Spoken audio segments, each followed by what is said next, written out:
औज़ुबिल्लाहिमिनश्शैतानिर्रजीम बिस्मिल्लाहिर्रहमानिर्रहीम। आज की क्लास शुरुआत करने से पहले आप लोगों को एक छोटा सा शेर सुनाना चाहता हूँ। जो न भूला हम गरीबों को रज़ा, याद उनकी अपनी आदत कीजिए। अगर इस तरह से जो आपको हमेशा याद करता हो, हर जगह याद करता हो, उसको भी आप याद करते हो तो अल्लाह रब्बुल इज़्ज़त आपको बरकत अता फरमाता है। ठीक है, तो अब हम लोग कुछ मैथमेटिक्स की तरफ पढ़ते हैं। तो थोड़ा देखिए इधर मैंने एक छोटा सा डायग्राम बना के रखा है पहले से बोर्ड पे, आपको दिख रहा होगा।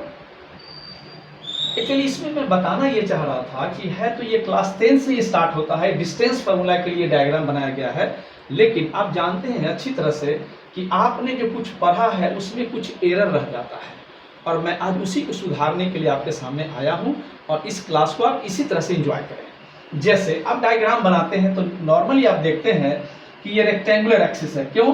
क्योंकि एक्स और वाई एक्सिस एक दूसरे को 90 डिग्री पर जब इंटरसेक्ट करता है तो ऐसे एक्सिस को रेक्टेंगुलर एक्सिस कहते हैं। But if this angle is more than 90 and less than 90 then it is the oblique axis. But now I discuss about only rectangular axis. अब इसमें एक बात समझिएगा, जैसे आप जब इसको बनाते हैं तो क्या करते हैं, एक पॉइंट आप लेते हैं जिसका नाम कुछ रख लेते हैं, ए है जिसको आपने x1 y1 से इंडिकेट किया है, ये b है जिसका वैल्यू x2 और y2 है। नॉर्मली लोग जब बताते हैं, इसको बच्चों के सामने रखते हैं, आप लोग जब सीखते हैं तो ये बताया जाता है कि इस पॉइंट से x एक्सिस पर एक परपेंडिकुलर ड्रॉ किया गया है, और उसी तरह से आप एक और चीज देखते हैं कि इस पॉइंट से भी आप इस एंगल पर परपेंडिकुलर ड्रॉ किया गया है, जबकि ये 100% रॉन्ग है। क्योंकि आप अच्छी तरह जानते हैं कि दुनिया का कोई भी बच्चा अपने माँ बाप पे बोझ नहीं होता, क्योंकि बच्चे माँ बाप जैसे होते हैं बोझ नहीं होते, और परपेंडिकुलर इंडिकेट करता है कि वो बोझ हो चुका है। इसलिए याद रखिएगा, एक्चुअली ये परपेंडिकुलर ड्रॉ किया नहीं जाता है, एक्चुअली ये ड्रॉ जो है किया जाता है, माने ये जो लाइन दिख रहा है आपको, ये line parallel to Y axis है और ये लाइन भी पैरेलल टू वाई एक्सिस है।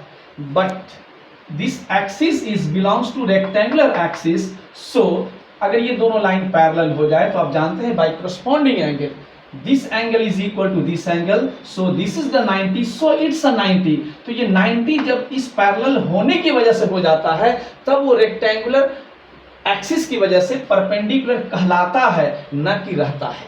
ये दिमाग में पहले से रख लीजिए। जो आपका मिसकॉन्सेप्शन था कि परपेंडिकुलर ड्रॉ करते हैं, ये बात गलत है। ये परपेंडिकुलर ड्रॉ किया नहीं जाता, परपेंडिकुलर हो जाता है पैरेलल लाइन की वजह से, कॉरस्पॉन्डिंग एंगल जब इक्वल होता है। इतनी बात क्लियर हो गई।